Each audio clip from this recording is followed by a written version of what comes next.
Welcome to the video. This is MTG Anonymous. If you'd be kind enough to like, subscribe, and comment to keep this channel going, that would be amazing. But let's get into the video. Alrighty, welcome to MTG Anonymous. So, today is the first day that MTG Eldraine is online, and then the new rotation for Standard happened. So, what we're doing now is playing 5-color Knights because, well, Eldraine is good for 5-color Knights. This deck has an average CMC of 2.8, which is a little high for me. Usually I run about 2.3, 2.2. 33 creatures, 3 instants, 1 artifact, 24 lands. Let's, well, actually that artifact is also a creature, so I don't think that should count like that. But regardless, let's go ahead and get into the deck list. For 1-drops, we have Knight of Ebon Legion, Weaselback, Redcap, and then Shock. Knight of Ebon Legion for 1 black, you get a 1/2 Vampire Knight. For 2 and a black, Knight of Ebon Legion gets +3/+3 and gains Death Touch until end of turn. At the beginning of your end step, if a player lost 4 or more life this turn, put a +1/+1 counter on Knight of Ebon Legion. So, basically, if we get this card and a black man in our hand first turn, which usually happens, then we run this out early. We really want to wait until we can activate the ability and then swing, because either we'll get a creature out of the way or we'll get the +1/+1 counter on it. It's a pretty good card for this deck, especially once we get into more of the other ones, because the other ones can plus it. Weaselback Redcap for 1 red, you get a 1/1. It's a Goblin Knight for 1 and a red. Weaselback Redcap gets +2/+0 until end of turn. It's good for early game. We don't have as much red mana source generation as we could, but this one's really good for early. We get it out, we can give it the +2/+0, possibly kill something. We got 3 shocks just because we need damage to get rid of smaller creatures out of the way. Everyone knows what shock does, but for 1 red, it's an instant. Shock deals 2 damage to any target. We could possibly drop one of the Order of Midnight and add an additional shock, but regardless. Next we have our 2-drops, Order of Midnight. For 1 and a black, you get an adventure creature. First, I forgot to put them on silent. First, the sorcery part.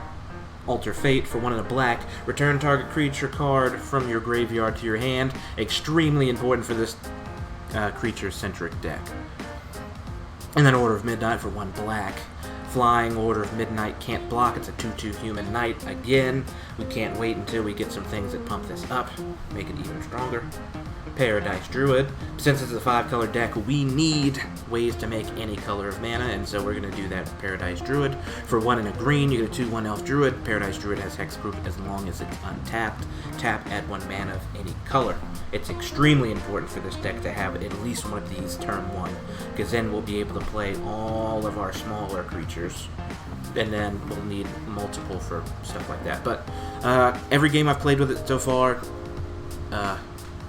Paradise Druids come out first turn, and we have enough green ways to make mana to make this work. Corpse Knight. For 1 and a black, you get a 2/2 zombie knight. Whenever another creature enters the battlefield under your control, each opponent loses 1 life. We have 3 of them. We have 33 creatures in the deck, so obviously there's a possibility if we can't get swings in, we can just start dropping creatures and then dealing damage to our opponents. We want to wait until we have 2 of these in our hand, and then 2 ways to make black and 2 ways to make white. That way, if they remove 1, we'll still have the other. So preferably turn 4 is when you want these. Inspiring Veteran. Well, turn 2 with this deck. Turn 3 with this deck works too. We can get 1 black and then a green, get the Paradise Druid out, and then if we get another black or a white, then we can have the Corpse Knight. Inspiring Veteran. For a red and a white, you get a 2/2 human knight. Other knights you control get +1/+1. There are 4 in this deck for a reason. We can make all of our creatures even bigger, and then there's ways to make tokens, so these would be 6/6 tokens if we have all 4 out. And then they pump each other too, and that makes that pretty good. Sky Knight Vanguard. For 1 red and 1 white. You get a 1/2 human knight flying. Whenever Sky Knight Vanguard attacks, create a 1/1 white soldier creature token that's tapped and attacking. Unfortunately, the soldier token doesn't get the +1/+1 from the Inspiring Veteran, but whatever the human knight does, it's flying. Other than the Order of Midnight, it's the earliest ways we can get flying out, and then having the bonus to it is pretty nice. Conclave Guildmage for green and a white, you get a 2/2. It's an Elf Cleric for green and tap. Creatures you control gain trample until end of turn. Extremely important when the Knight of the Ebon Legion is out. We can give all of our creatures trample, and then it gets through with its damage depending on how many people or how many creatures block it. And then for 5 and a white, tap, create a 2/2 green, white, elf, knight creature token with vigilance. So this is important if we get to the late game, we have nothing in hand, we can tap that, get a 2/2 knight, which also interacts with Inspiring Veteran. Rosethorn Acolyte for 2 and a green, you get a 2/3 elf druid, says tap and add 1 mana of any color, and then it's seasonal ritual, green. For 1 green, you get Sorcery Adventure, add 1 mana of any color. So this will help us once we get to the early game. We only have a green in our hand. We have Shock or the Weaselback Redcap. We can use the green, add 1 mana of any color, switch it to the green, the red or the black, and then boom, now we can play those cards. And then if we have a green on the battlefield already, preferably we have another land, and then we can possibly Paradise Druid. It's pretty good. The 2/3 add 1 mana of any color is important too. It's the same price as the Leyline Prowler, which we'll get into next, but it's really good because, again, we need ways to make any one of any color. Leyline Prowler. Leyline Prowler for 1 black and a green. You get a 2/3 Nightmare Beast, Death Touch Lifelink. Tap, add 1 mana of any color. Again, we need to make any color, and then also this is a Death Touch / Lifelink. It's not a 1/1 or 2/1 or anything. It's a 2/3, so it's a little harder for our opponents to get rid of unless they dedicate removal to it. So, if this goes in the graveyard, the Alter Fate part of Order of Midnight is definitely going to go to grab it back. Death Touch and Lifelink. Death Touch, any amount of damage a source with Death Touch deals to a creature is enough to destroy it, and then Lifelink, damage dealt by a creature, planeswalker, or spell with Lifelink also causes its controller to gain that much life. So, these are really good. Sky Knight Legionnaire for 1 a red and a white, you get a 2/2 human knight flying in haste. Flying in haste is important since we can, again, other knights get +1/+1, so it gets +1/+1 if those are out, and they're the same colors. So reasonably assuming if we have the Inspiring Veteran out, the next turn we should be able to play Sky Knight Legionnaire. We have to go over Flying in Haste this time. Flying, a creature with flying can't be blocked except by creatures with flying or reach. Haste, a creature with haste can attack and tap as soon as it comes under your control. It's good. Knight of Autumn for 1 a green and a white, you get a 2/1 Druid Knight. Druid Knight. When Knight of Autumn enters a battlefield, choose 1, put 2 +1/+1 counters on Knight's Autumn, destroy target artifact or enchantment, or you gain 4 life. So, why do I like this? We can destroy the artifact or enchantment, we can let it die when someone swings in, we can grab it back with the Order of Midnight, we can destroy target artifact or enchantment. So that's our removal for artifacts and enchantments.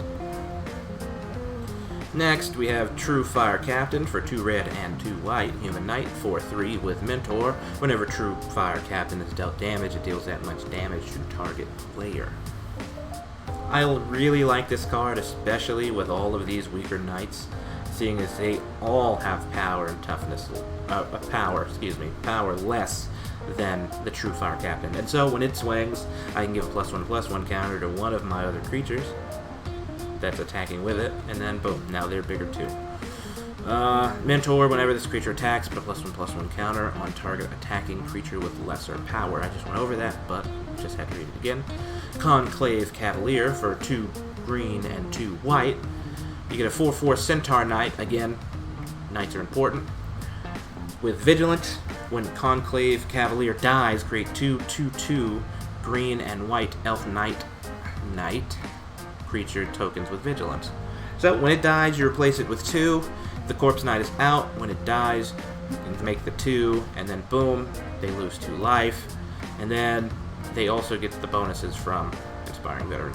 You'd actually prefer for this to die, so then when it does die, you get 3 3s instead of 1 5 5. Math. You can use Order of Night to grab it back, and then boom. You just keep doing that over and over again. Next, we have the Cavaliers, 5 drops. I thought I had all 5, but oh well, that doesn't really matter. Cavalier of Dawn for 2, a white, and a white. Either 4/6 Elemental Knight, Vigilance.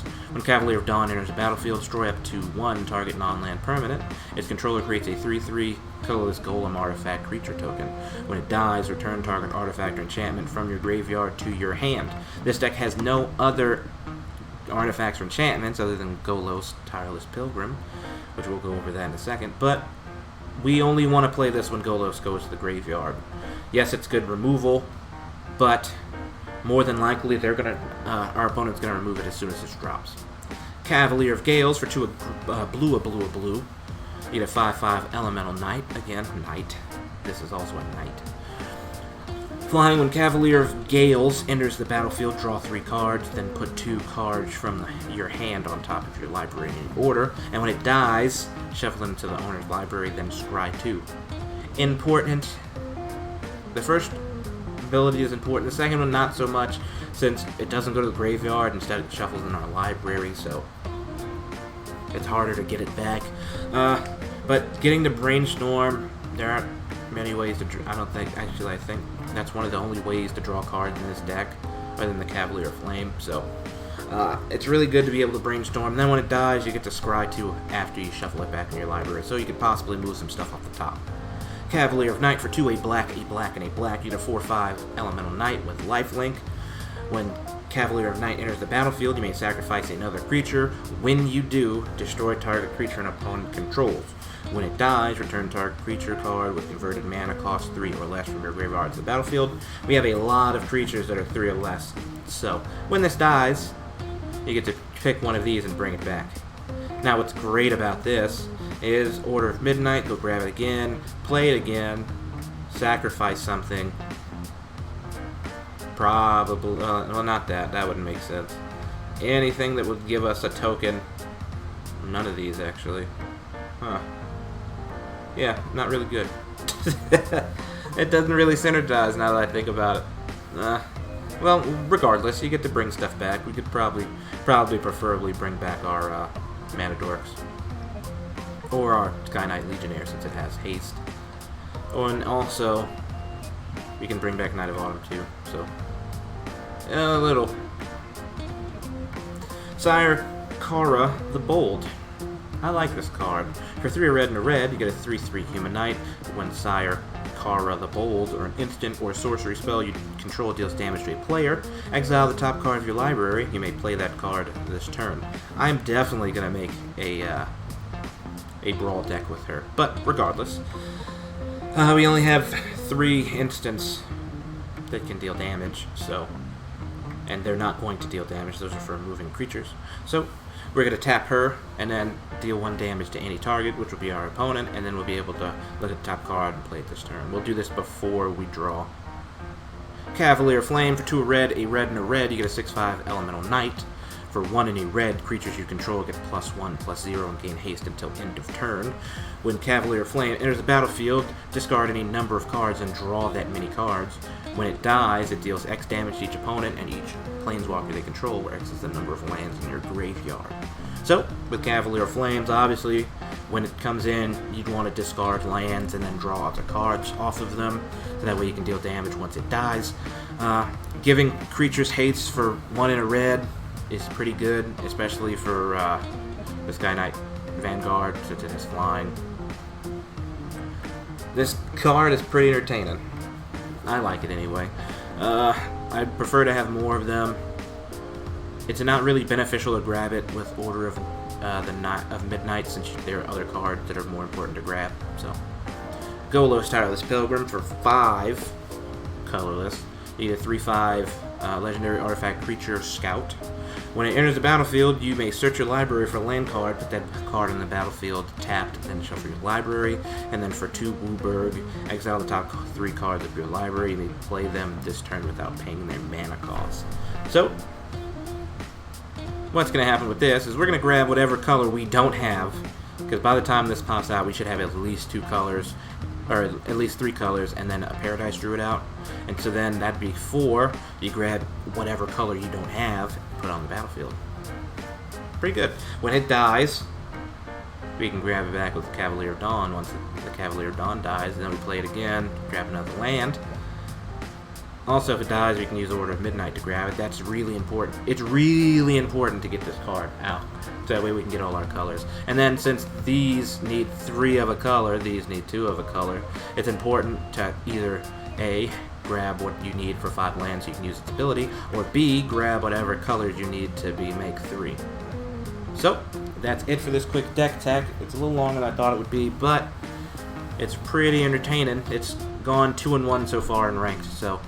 And we're in silver rank, so I figure that's pretty important. Well, that's all I got for this video. I will see you next time. Later.